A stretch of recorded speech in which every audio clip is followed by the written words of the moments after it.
Diawali dengan diperlihatkannya seorang bocil berjaket kuning yang terlihat ketakutan seolah dikejar sesuatu. Hingga setelah jauh abret-abretan menembus ruyuk, bocil ini terlihat kesal dan seolah menyesali sesuatu. Lantas apa yang sebenarnya terjadi? Sabar, karena film pun baru dimulai. Every road, sooner or later comes to... Sehingga cerita Jin beralih pada bis merah yang sedang melakukan perjalanan. Di dalam bis, kang supir bernama Joseph sedang mengantarkan sekelompok remaja Gen Z yang akan bertamasya ke suatu tempat.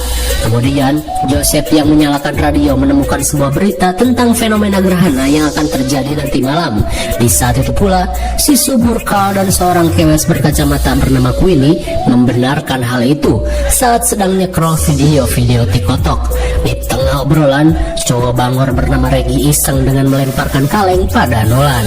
Sementara itu, seorang kewes bernama Sophie seperti kepincut dengan sikap Nolan yang sangat cool. We encourage you all to lift your heads, don't miss out, or you'll be waiting. Sesaat kemudian, berita memberitahu semua orang untuk tidak melewatkan fenomena gerhana bulan kali ini.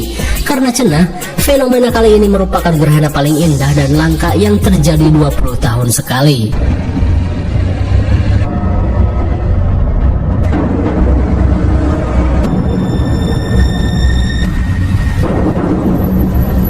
Singkat waktu, mereka pun heran saat melihat jalan yang diblokir tumpukan dahan jengkol.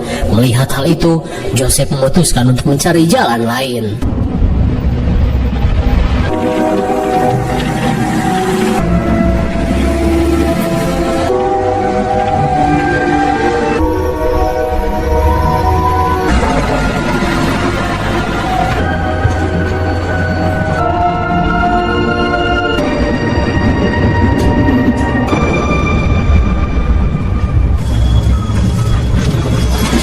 Singkat waktu, perjalanan mereka kembali terhenti saat melihat bangkai hewan tergeletak di tengah jalan.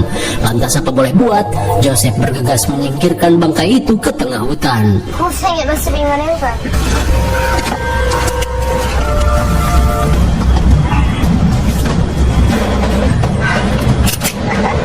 Pigs riding pigs, yeah?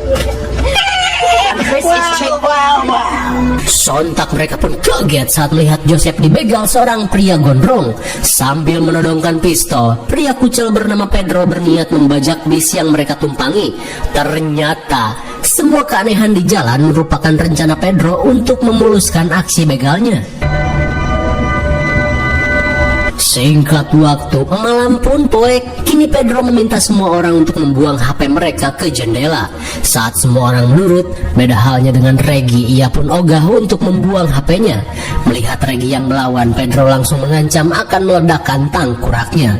Hingga setelah semua orang membuang HP-nya, Pedro meminta mereka untuk diam dan menikmati perjalanan kali ini.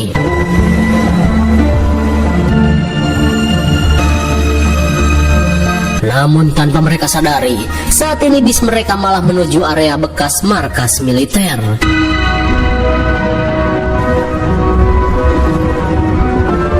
Namun di tengah perjalanan, Pedro pun merasa kesal dengan Joseph yang malah menghentikan perjalanan. Lantas Joseph berkata jika mobil ini tiba-tiba saja mogok dengan sendirinya. Sambil menyandra Queenie, Pedro meminta Joseph untuk keluar dan memperbaiki bis ini. Mendengar hal itu, Joseph yang tidak ingin anak-anak terluka terpaksa menuruti permintaan Pedro. Di dalam bis, mereka pun memikirkan cara untuk melawan Pedro yang memiliki senjata api. Sementara itu, Joseph pun kebingungan karena mesin bis terlihat baik-baik saja. Lalu tiba-tiba,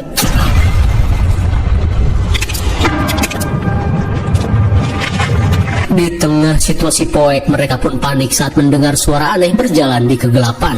Dan setelah dilihat-lihat, mereka pun heran dengan sesosok berkelebet hitam yang ngejogrok di tengah jalan. Di tengah situasi kicap, Pedro yang tak punya titik meski memegang senjata malah memerintahkan Joseph untuk mengeceknya.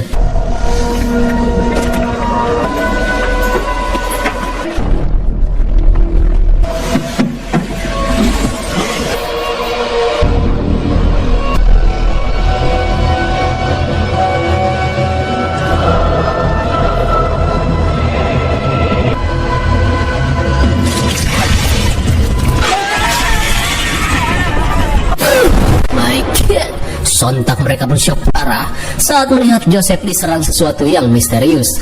Di tengah kepanikan, Pedro yang akan tancap gas baru sadar jika kunci bis ini berada di tangan Joseph.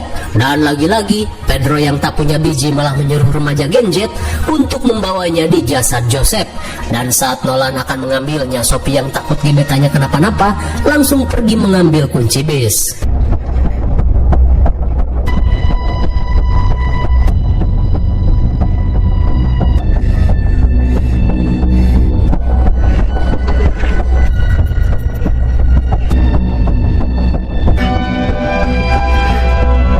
Saat membawa kunci, Sophie pun syok parah saat melihat kondisi Joseph yang seperti dicupang sesuatu.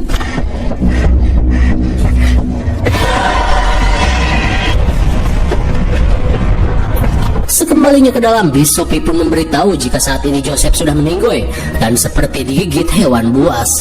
Di tengah keheranan dengan apa yang terjadi, Pedro menyuruh Reggie untuk menyetir. Namun setelah dicoba, tetap saja bis ini tidak bisa menyala. Di tengah ancaman Pedro, Sophie dan yang lain memikirkan cara untuk melawan Pedro. I'm gonna shoot every one of your friends. This piece of chalk. You haven't got the balls. Namun saat situasi berbalik dan Reggie tinggal menembaknya, suara di atap mobil membuat mereka lengah dan pistol kembali direbut. Kesal dengan teror ini, Pedro langsung keluar untuk menembaknya. Say right to me.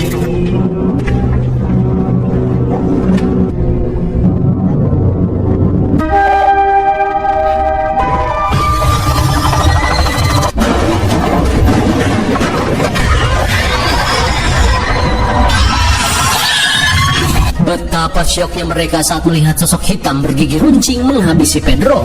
Di tengah kepanikan, Reggie kembali berusaha menyalakan bis, akan tetapi semuanya sia-sia saja.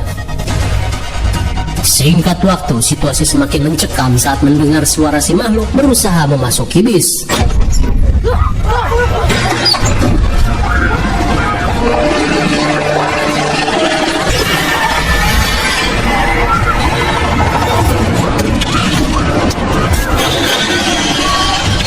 Di tengah situasi panik, rupanya makhluk ini mempunyai kelemahan, yaitu takut pada cahaya. Dirasa ini kesempatan, mereka langsung ngabret kabur seejian-ejiannya.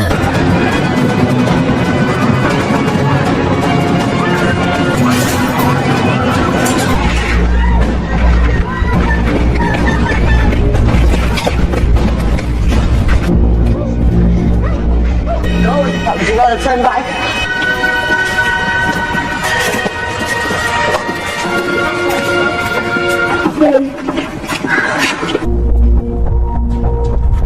Hingga setelah cukup jauh berjalan ceker, mereka yang menemukan sebuah ruangan memutuskan untuk beristirahat terlebih dahulu. Sambil beristirahat, Nolan yang mengecek-ngecek ruangan akhirnya menemukan sebuah peta. Mereka pun berencana untuk menemukan jalan keluar dari terowongan ini. Namun karena situasi yang sangat gelap, Nolan dan Sophie memutuskan untuk mencari saklar listrik terlebih dahulu.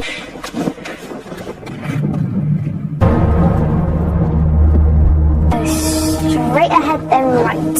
Just all sorts of landscapes.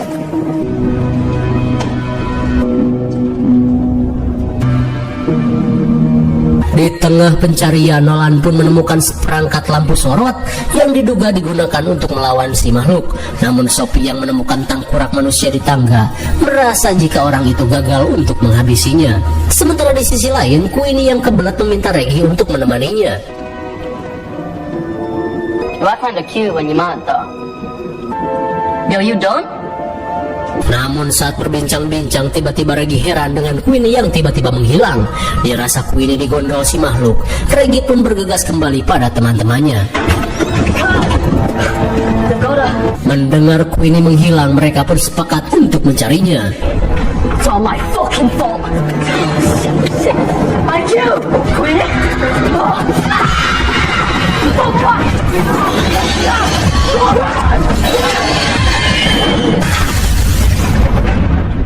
Saat berhasil kabur, Queenie yang khawatir pada Reggie meminta Carl untuk segera mengeceknya.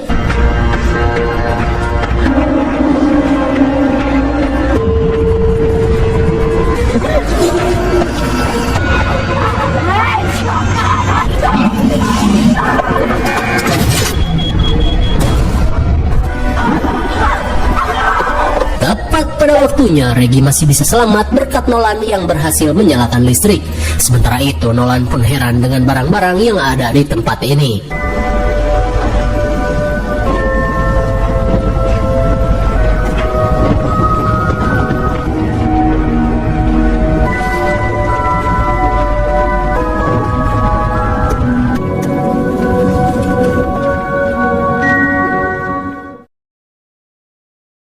Singkat waktu, Nolan dan Sophie merasa lega saat kembali bertemu dengan teman-temannya. Di saat itu pula, Sophie merasa ngeri dengan bekas gigitan di pundak Queenie yang terlihat seperti sarang lebah. Namun Queenie menegaskan jika ia baik-baik saja dan hanya merasakan perih. Kemudian, Sophie mengajak semua orang untuk melihat sesuatu yang mereka temukan bersama Nolan. Sesaat kemudian, Nolan pun menunjukkan seonggok tangkurak yang ia temukan di lorong. Mereka pun merasa jika orang ini pernah berjuang untuk melawan makhluk itu. Kemudian, dari buku harian yang ia temukan, Nolan mengatakan jika tangkurak itu diduga bernama Leo, di mana 40 tahun lalu, Leo dan adiknya yang bernama Isabel sedang melakukan upload adventure di wilayah ini. Akan tetapi, mereka malah menemukan sebuah terowongan militer terbengkalai, hingga Isabel menjadi korban keganasan si makhluk jadul. Singkat waktu, Leo yang sudah menjadi bapac-bapac memutuskan untuk kembali ke terowongan guna menuntut balas atas kematian adiknya yaitu Isabel. Hingga seiring berjalannya waktu, Leo pun menemukan fakta jika si jadul ini merupakan sosok alien yang takut akan cahaya. Namun naasnya, Leo yang sudah mengetahui kelemahan si jadul harus meninggoy di tempat ini. Setelah mendengar kisah itu, mereka pun berencana untuk menghabisi si jadul dengan menggunakan lampu sorot yang dirancang oleh Leo. Namun sebelum itu, mereka pun berniat memperbaiki lampu sorot itu terlebih dahulu.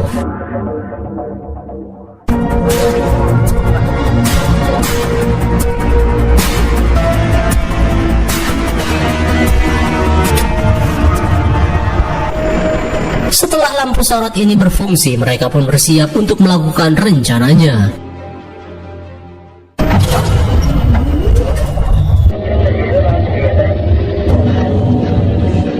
Selang beberapa saat, Reggie memberanikan diri untuk menjadi umpan, sementara yang lainnya berjaga memantau situasi. Hingga tak lama kemudian, si jadul pun datang setelah mendengar suara radio.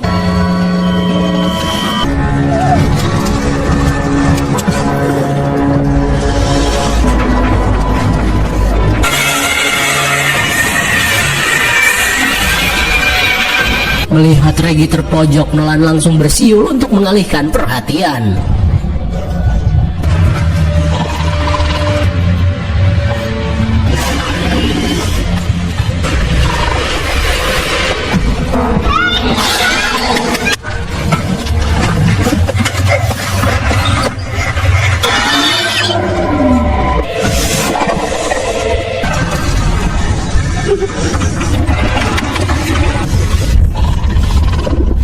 Melihat si jadul yang lengah, Nolan pun langsung menyalakan saklar.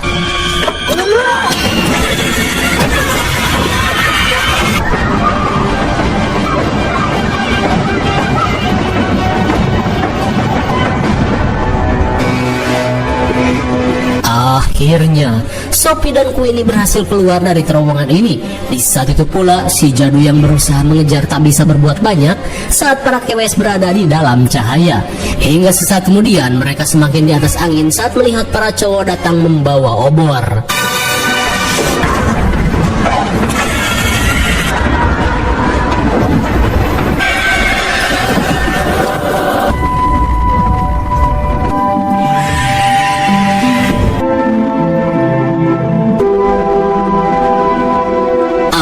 Akhirnya, mereka pun berhasil menghabisi si jadul, makhluk alien cupu yang takut akan cahaya. Dan kini para remaja Gen Z ini bisa pulang dengan aman dan tentram.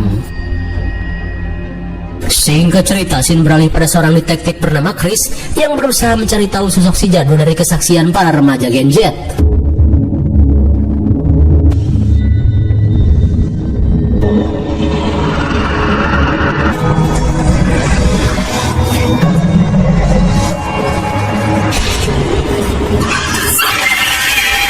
Rupanya, sosok jadul ini tidak hanya satu. Kira-kira apa yang akan terjadi selanjutnya? Ya, peduli Bagong, karena film pun sudah berakhir.